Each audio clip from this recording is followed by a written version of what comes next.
So legal norms will tend to worm their way back into it, even when people say we want to maintain a good business relationship. And so finding the way to bring in norms, to assess norms, to work out where we are in a zone of possible agreement and how the norms affect that, and then the social relationships that people wish to maintain or not.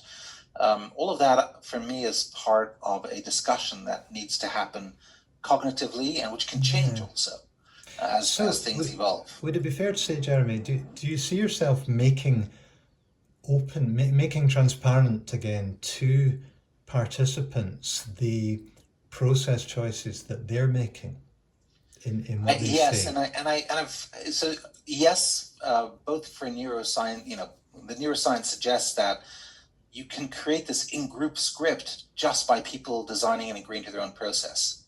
When people have agreed to a process together that is a bespoke process for themselves, and we're not talking about substantive issues, No. we're simply working out, what are your budgets, what are the time constraints, who are the key stakeholders, what are the reputational impacts that you want to kind of monitor and address upfront. Just those are things that are very common interests very often in commercial disputes. Companies want to reduce their costs. They want to increase their revenues. They want to be efficient with the use of time. They want personnel to feel motivated, engaged, and to stay working. People want a stable workforce with good workers. So very often these communal interests and helping kind of think about the process along those lines. What leads to a more stable relationship? How can we learn from this, not only to resolve the dispute, but possibly future disputes if these are companies who have a tradition of kind of coming across one another in the industry. What do they want to do and obviously you've got to also watch about antitrust and all sorts of other issues. So it's a very interesting Yeah. dynamic you got to come out and Okay. work with, because you've got to stay within what is also legal and appropriate behavior. But in any event, that ability to slow down the process, to give these procedural options, they help the brain. But I think also I do a lot of international work, cross-border work. And with all the different trainings I saw and how mediation was culturally shaped, Yeah. I almost felt you can't just appoint a mediator and go ahead with what people's assumptions of mediation is, because no two countries have the same understanding of mediation. Yeah. It's practiced completely differently, even I would submit within North America. Echo. I mean, I would echo that very strongly. I think it fascinated me as somebody being trained in mediation via getting to yes in Scotland. And the minute I read it, I thought, I can't say that here. That's so American. So it was very obvious to me, even though we were speaking the same language, that we were importing cultural assumptions, even hidden within the model. So I think it's interesting that in a sense, what you're doing, I suppose, is making apparent that that is being negotiated when you're negotiating the substance, you're negotiating the process. But there's also I think we talk a lot about process. We talk a lot about emotions and substantive issues. That's, I think, what mediators, especially legally trained mediators, tend to think about. The social dynamics are not thought about that much, and they're an equally important part of the trios model. Yeah. What I noted already was a big difference between the Scottish trainings that I'd been able to witness and the English trainings that I'd seen. So even within the UK, for me, trainings that I saw at Chartered Institute of Arbitrators and CEDAR back then, again, things have evolved a lot since then. I'm talking about late 90s, early 2000 trainings.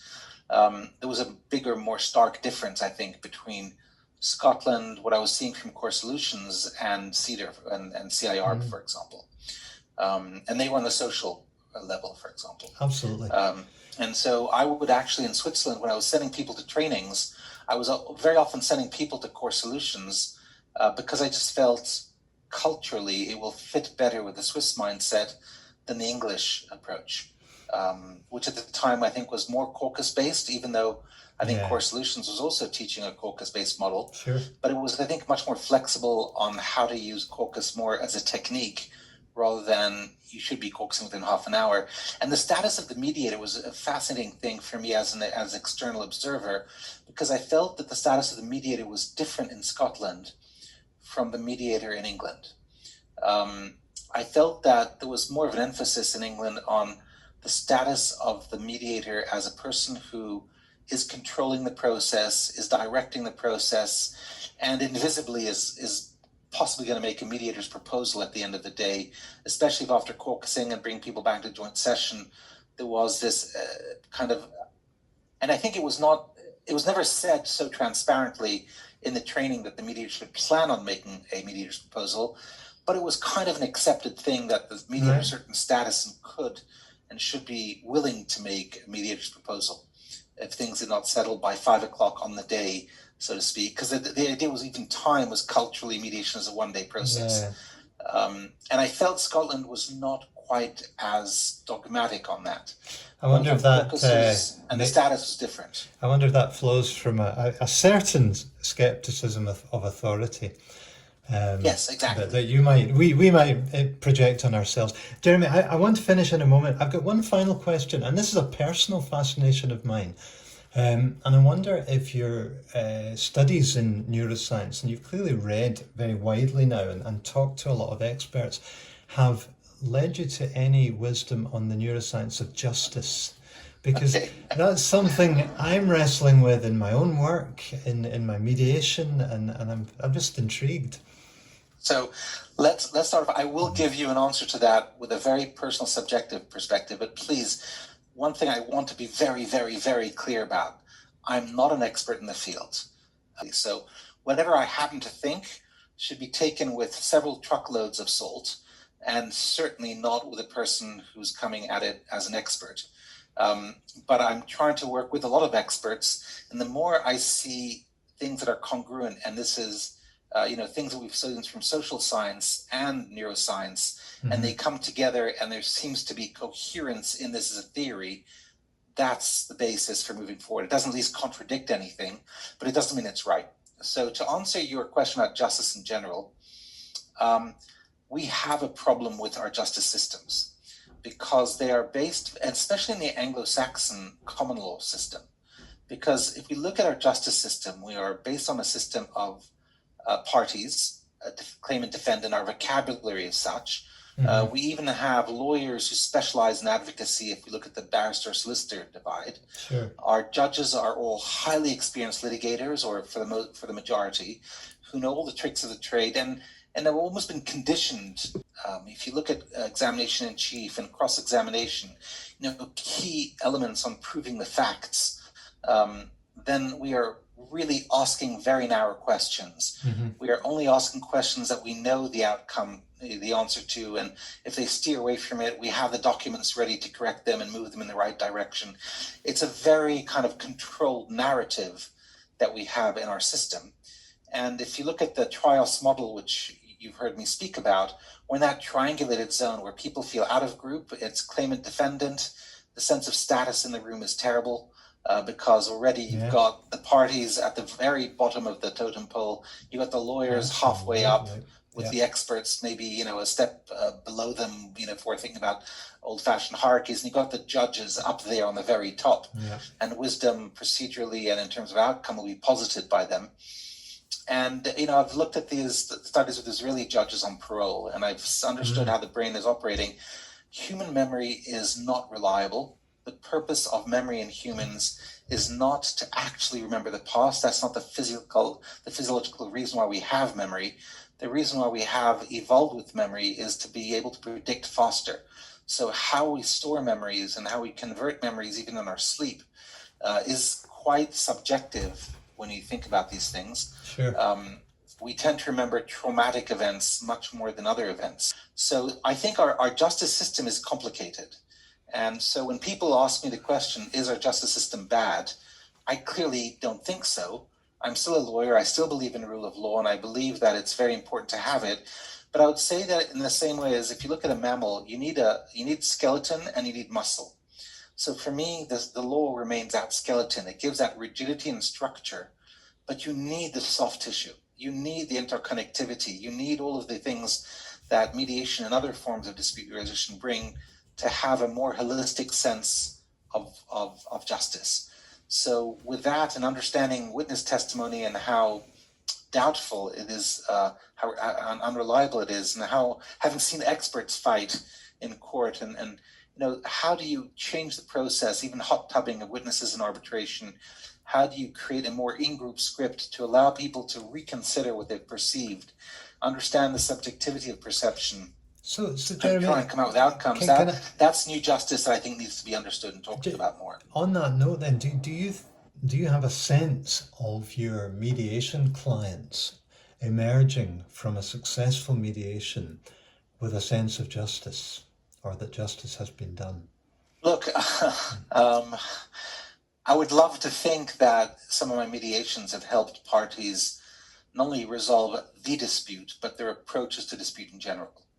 I'd like to think that some of the tools and techniques that we've used for that mediation will be transported and used in other cases as well. The nice thing about guided choice is that people start to realize that there are ways in which you can orient their attention to choices that they have practically. And I know that at the beginning of many of my mediations, what people thought they wanted, but what they actually chose to do when we finished the process design part, were very different. Personal. I suppose this is personal justice is what I'm particularly interested in. The individuals in the room. Yeah, and I was reading your paper on for your thesis on this, and for me, justice is not an objective metric; it's a subjective metric. People, we know that the anterior insula, we know that certain parts of the brain that get involved in feelings of unfairness, and this is an emotional and a social consideration of in-group, out-of-group, and we know how they're linked. Schadenfreude, taking pleasure in a punishment for the other side if you think they did something wrong. Those contribute to senses of justice more in men than women, for example. So a lot of this is that subjectivity of the brain for me. And so justice for me remains very much a neuroscientific concept for me, because it's got that social element to it. It's got that emotional element to it, and it's not just applying rule of law. But let me just talk about justice, to a sense of justice. I think that the process, and a guided choice process, allows a more transformative approach to the process, and people to think, I'm more in control of my conflicts and I feel better about the outcome that I had because I was involved in shaping the process as much as the outcome.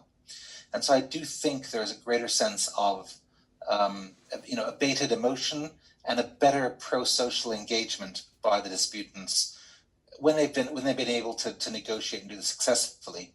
But let's also just talk about the brain for a second. You just saw that article I referred to from Cortex that was published in September of this year that Francois is one of the co-authors of.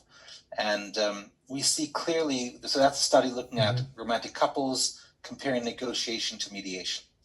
And this is interest-based negotiation, not positional negotiation compared to interest-based mediation. So keeping apples to apples comparison. There's a part of the brain that is activated in the mediation that is not activated in the negotiation with all and we've done now 2 sets of studies with couples on this, and it's the nucleus accumbens, which is known to be linked to reward circuitry. So there is something in the reward circuitry that seems to be activated in mediation that direct negotiation is not as good as doing. So yes, there were very successful negotiations worked very well, but a number of parameters mediation has always in both studies outperformed the negotiation benchmarks. So what is justice? Is it a sense of a better kind of satisfaction, a greater satisfaction with the outcome, which mediation showed versus negotiation? Is it that there's less grounds of perceived conflict remaining at the end of the negotiation or the mediation? Again, mediation performing better than negotiation. If those are notions of justice, then clearly mediation adds something that you will not get from negotiation or, I think, arbitration or litigation. That sense of closure, that abatement, both emotionally and that social sense of, I was involved in directing a process that I designed and I accept the result because I designed the process with my sense of fairness, I think is going to calm and resolve things better. And I'm not just talking about justice in the sense of court civil tribunals. We see this with intractable conflicts in the Middle East. We see this with areas where there's real violence and war and anger, where I do think there's a better sense of social justice. when we're Okay. able to bring these elements in. Jeremy, it's been a pleasure. We could talk all day about this, and there's a whole other conversation to be had about the different cultures of mediation trainings. But I think on that note, I'd like to thank you for your time and your wisdom, and yeah, very much appreciate the chance to talk to you. Charlie, it's always a pleasure doing these conversations with you whenever, even if it's once a year, however it works. But hope this makes some sense to your students. Hope the new, the neuro, the 10 neuro commandments article, I think, is still very relevant. But I would encourage you to also, discuss more the trios model with them, which I know you're familiar with, and look at that, because it's a much softer, I think, way of looking at this than a mechanistic view of the brain will always do X, and it's Okay. not so rigid. Yeah. Very good. We will come back to that. Thank you, Jeremy. I'm going to stop at that. Bye. Sure, Charlie, take care.